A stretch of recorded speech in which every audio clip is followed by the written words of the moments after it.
Welcome everybody. आज हम बात करते हैं सेकंड टॉपिक जो है ईएस का, लेबर वेलफेयर लेजिस्लेशन में जो है उसका नाम है श्रमिक क्षतिपूर्ति अधिनियम। आज हम इस टॉपिक के ऊपर बात करेंगे। क्षतिपूर्ति अधिनियम 1923।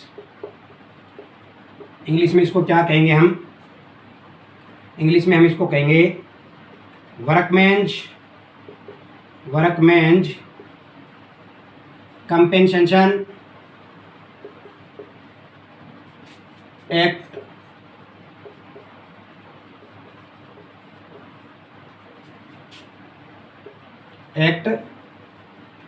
1923। ठीक है, तो श्रमिक क्षतिपूर्ति अधिनियम क्या होता है? सबसे पहले तो मैं इसके बारे में आपको बताऊंगा। श्रमिक क्षतिपूर्ति नाम से पता चल रहा है आपको थोड़ा बहुत। यहाँ पे कोई भी श्रमिक है, जब वह कारखाने में या फैक्ट्री में काम कर रहा होता है तो उस समय जो भी उसके साथ कोई शारीरिक दुर्घटना हो जाती है, उसके शारीरिक अंगों का कोई नुकसान हो जाता है, तो उसको अगर उसकी क्षति पहुँचती है, हानि पहुँचती है, तब नियोजक के द्वारा उस श्रमिक को कुछ न कुछ भुगतान देना पड़ता है।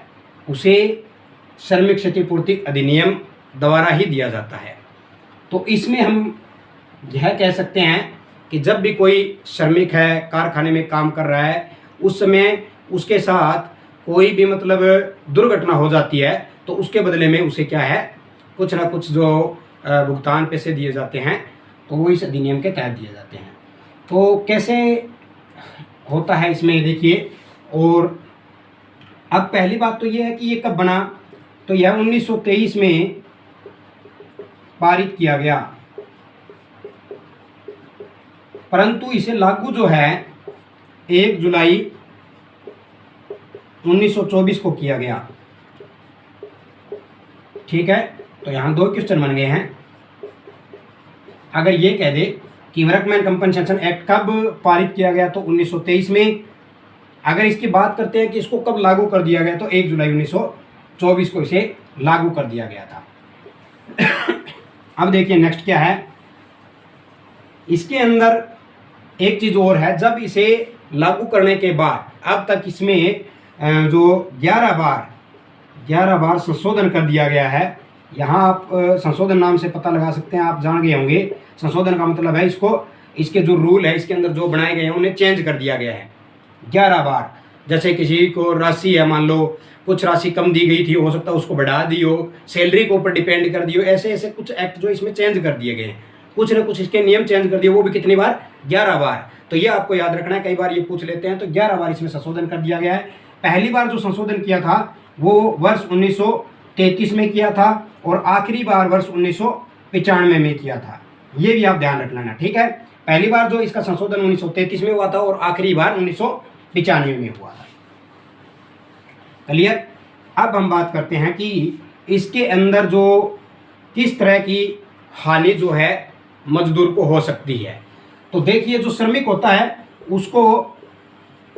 श्रमिक को जो है उसको किस तरह से लाभ दिया जाता है। इसमें 3 तरह के लाभ मिलते हैं श्रमिक को। पहला क्या है? स्थायी अपंगता। दूसरा है अस्थायी अपंगता।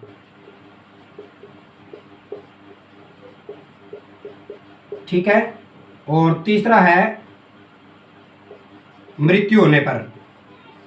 इन 3 कंडीशन में जो है श्रमिक को पैसा दिया जाता है। ये 3 कंडीशन होती है। यहाँ आप ये तो बिल्कुल ही पता ही आपको मृत्यु होने पर क्या है, लेकिन इन दोनों में आपको थोड़ा सा डाउट है कि स्थायी अपंगता क्या होती है और अस्थायी अपंगता क्या होती है। स्थायी अपंगता में आप क्या बोलोगे कि जैसे कोई मजदूर काम कर रहा है, कोई श्रमिक काम कर रहा है, तो उस समय मशीन से या फिर नेचुरली जो है उसके साथ कोई ऐसी दुर्घटना हुई कि जिसमें उसके कोई शरीर का अंग जो परमानेंटली अपंग हो गया है, परमानेंटली वो कट गया है। एग्जाम्पल के तौर पे मैं बताऊं, जैसे किसी का हाथ कट गया है या पैर कट गया है, तो वो परमानेंट कट गया है। एक बार अगर वो कट गया तो फिर दोबारा तो आएगा नहीं वो, ठीक है ना। तो वो क्या होगी, उस शरीर की क्या होगी, उसकी स्थायी अपंगता हो गई कि जो कट गया वो कट गया, दोबारा तो वो आएगा ही नहीं। तो स्थायी अपंगता जो है वह होती है। अस्थायी अपंगता क्या होती है, जो कोई श्रमिक को मान लो ऐसी क्षतिपूर्ति हुई, ऐसा कोई नुकसान हुआ कि वो जो है दोबारा ठीक हो सकता है, कुछ समय के बाद वो ठीक हो सकता है। फॉर एग्जाम्पल के तौर में मैं बताऊं, जैसे कोई छोटी मोटी चोट लग गई हो जिसको 5 से 7 दिन पट्टी करने के बाद, दवाई पानी लेने के बाद वह ठीक हो जाएगा। तो इस तरह की जो छोटी उंगली की चोट आ गई है, ठीक है, छोटी सी चोट आ गई है, या फिर और कोई ऐसी नुकसान जो दोबारा से सही हो सकता है, उसे क्या कहेंगे हम, अस्थायी अपंगता। और मृत्यु जब उसकी डेथ हो जाती है। तो इनमें जो है डिवाइड किया हुआ है। तो इनकी सबसे पहली बात तो ये जितने भी तीनों कंडीशन में जब इसको पैसे दिए जाते हैं, श्रमिक को पैसे दिए जाते हैं, तो वो डिपेंड करता है उसकी सैलरी के ऊपर पहली बात, और उसकी चोट के ऊपर, दोनों। तो स्थायी अपंगता में लगभग सरकार ने 5.48 लाख तक रुपए जो है देने का निर्णय लिया हुआ है। वो डिपेंड फिर भी करता है सैलरी के ऊपर। अस्थायी अपंगता में क्या है, अगर अस्थायी अपंगता में जो चोट लगती है तो उसका जो मेडिकल में जितना भी उसका चार्ज लगता है, इलाज करने में जितना भी उसका पैसा व्यय होता है, वह उस नियोजक के द्वारा दे दिया जाता है। ऐसा नहीं है बड़ी राशि दी जाएगी। छोटी मोटी चोट थी, वो 2, 4, 5, 7 दिन के बाद ठीक हो गई है, तो उसके जितने भी पैसे लगे हों उस चोट को ठीक होने में, उस क्षतिपूर्ति जो उसके शारीरिक क्षतिपूर्ति हुई है उसको ठीक होने में जितने पैसे लगे हैं वह नियोजक के द्वारा दे दिया जाता है। क्लियर, ये चीज़ आपको अच्छी तरह समझ में आ गई होगी। और इसी तरह मृत्यु होने पर 4.6 लाख रुपए तक दिए जाते हैं। अब ये बात है कि स्थायी अपंग हो गया, अस्थायी हो गया, तो वो तो मजदूर को ही दे दिया जाएगा क्योंकि वो जीवित है ना, तो ये राशि तो उसी को दी जाएगी। लेकिन जब मृत्यु ही हो गई है तो वह किसको दी जाएगी, अब बात ये आ जाती है। तो वह किसको दी जाती है, उसके आश्रितों को।